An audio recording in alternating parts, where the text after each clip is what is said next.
Siemanko, zaczynam nasz kolejny dzień w Kanadzie. Jedziemy do miejscowości Whistler. Patrzcie, jakie piękne widoki nam towarzyszą. Pan wypożyczalni nam podpowiedział, żeby właśnie tutaj jechać, ze względu na to, że trasa jest naprawdę niesamowita. Co do wczorajszego odcinka z Vancouver, no to ja osobiście mam takie mieszane uczucia co do tego miasta.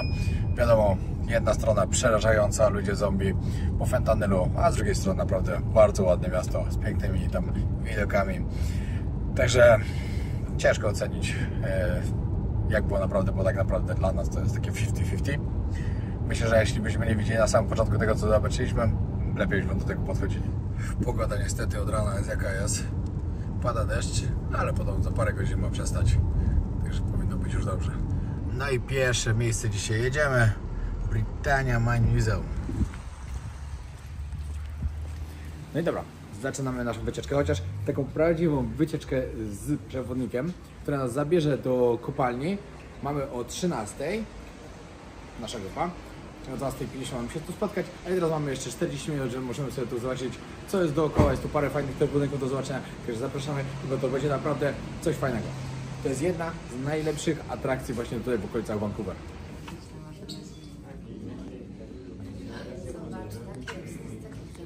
No, tak zaraz będziemy wydobywać. Tak? No jasne. Będziemy szukać złota zaraz. Już raz tak, ale tutaj przynajmniej będzie coś logicznego bardziej.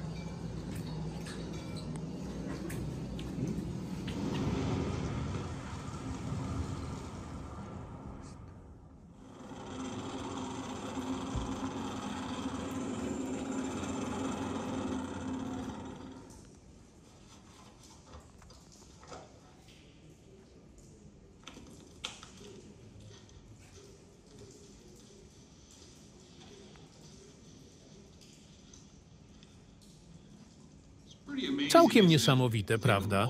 Pomyśleć, że wszystkie rzeczy, z których korzystamy na co dzień, zaczynają jako minerały wewnątrz skał, podobnych do tej tutaj. No dobrze, mam dla ciebie quiz. Podaj dowolną literę alfabetu, a ja spróbuję zgadnąć coś, co zaczyna się na tę literę i co używamy każdego dnia, a co pochodzi z materiałów wydobywanych z kopalń. C. To łatwe. Samochody. Samochody są głównie z metalu. Połowa ich masy to stal. W akumulatorze jest ołów, a w hamulcach aluminium. No i dużo miedzianych przewodów, zwłaszcza w hybrydowych i elektrycznych. SS panel słoneczny. W. Okna. Okna są zrobione ze szkła. Szkło powstaje z piasku krzemionkowego, który wydobywamy z kopalni. G. Bramka. H. Zdrowie. Wziąłeś dziś swoje tabletki z żelazem lub cynkiem? Z. Chcesz mi coś zasugerować odnośnie mojego zamka? B. O. T. E. H. L. S.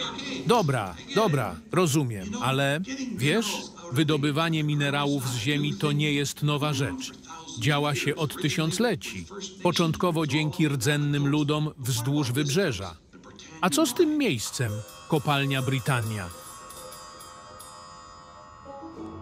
W 1888, na długo przed zbudowaniem dróg i kolei wzdłuż tego wybrzeża, szkocki lekarz o nazwisku Dr. Forbes podróżował łodzią w górę Howe Sound i wspiął się ze swoimi narzędziami poszukiwawczymi na szczyt tej właśnie góry, Britannia Mountain. Widzisz, z serca był górnikiem i odkrył tam coś, co wkrótce stało się jednym z najważniejszych i najcenniejszych minerałów tamtych czasów – miedź. Okazało się, że to była ogromna kopalnia. Na początku roku 1900 rozpoczęto rozwój wielkiej kopalni, wydobywając głównie miedź, ale także złoto, srebro i inne rudy. Kopalnia Britannia była olbrzymim przedsięwzięciem z systemem tuneli biegnących głęboko w głąb góry. 210 km tuneli. Były pionowe szyby, które rozciągały się od 1300 metrów nad poziomem morza do 650 metrów poniżej. Oczywiście, jak kopalnia rosła, potrzebowała górników, wielu z nich. Na szczycie produkcji w 1928 roku na liście płac było 1100 pracowników. Ten 20-piętrowy koncentrator, czyli budynek hutniczy, to miejsce, gdzie wartościowe rudy, miedź, ołów, cynk, złoto i srebro były oddzielane od pozostałości. Mogli tutaj przetwarzać aż 6000 ton skał każdego dnia. Zaczynając od najwyższego piętra, skały wielkości piłki bejsbolowej przechodziły przez serię kruszarek i sprytne procesy chemiczne, tak że zanim dotarły na parter, to wszystko, co zostało. Żadnych zbędnych skał, tylko cenne minerały, zwane koncentratem. W swoim czasie kopalnia Britannia produkowała więcej miedzi niż jakakolwiek inna kopalnia w Imperium Brytyjskim. Miedź z tego małego portu trafiała na cały świat. Podczas II wojny światowej bitwy na drugim końcu świata miały wpływ na Brytanię, a Brytania miała wpływ na nie. Miedź była potrzebna do produkcji amunicji, takiej jak bomby i pociski. W rzeczywistości zapotrzebowanie było tak duże, że rząd federalny zwolnił górników od poboru do wojska, aby jak najwięcej z nich mogło kontynuować pracę w kopalniach, aby zaspokoić zapotrzebowanie na miedź. Firma zbudowała 2 miasteczka. Jedno znajdowało się 4,5 kilometra w górę tego zbocza góry. Trzeba było wspiąć się po tych schodach, wszystkich 347. Potem trzeba było wskoczyć na małą kolejkę pochyłą i jechać stojąc pod kątem około 30 stopni. Na końcu pociąg kopalniany zabierał na ostatni odcinek podróży do miasteczka przy jeziorze, Mount Shear. Miasteczko było bazą operacyjną kopalni i domem dla pracowników podziemnych i ich rodzin. Na początku nie wyglądało to zbyt imponująco, ale u szczytu rozwoju przeistoczyło się w tętniącą życiem społeczność 2000 osób, gdzie nie brakowało rozrywek. Idziemy do miejsca naszego spotkania. Tutaj w środku jest właśnie ta kopalnia. Ja to się normalnie czuję jak dziecko na placu zabaw. Idziemy do kopalni i to będziemy, wiecie, mieli 75 minut tam wyprawy. Później w ogóle jak wyjdziemy z kopalni, to wam pokażę, jaka tu stoi ciężarowa. To jest raz. A tutaj są opony z tej ciężarówki. Żebyście mogli sobie uświadomić to. Są ogromne wagoniki. Zjeżdżali. Zakładamy kaski i ruszamy zaraz. Każdy się tak zakłada? No, zakładaj. Z tego, jak ja mam łyk. Może czapkę zdejmij. Na czapę. Ale widzę, że tu inni też na czapkę zakładają. No i patrzcie, jak jedzie po nas kolejka z kopalni. Szczerze wam powiem, że naprawdę przypadkowo znaleźliśmy tą atrakcję. Po prostu przejeżdżaliśmy tędy. Stwierdziliśmy, że jest brzydka pogoda. Dobra, to coś trzeba porobić ciekawego. I się okazuje, że trafiliśmy w 10. Hello, folks. How's everyone doing today? Good. That's so good to hear. Our tour is going to start in just a minute. I have to quickly grab a head count and then we can get started. No i ruszamy do kopalni.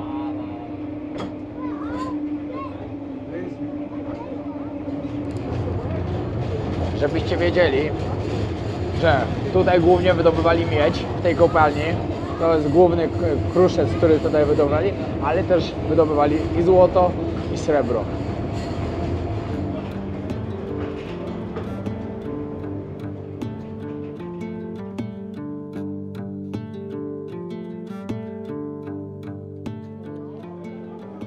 Jest złoto.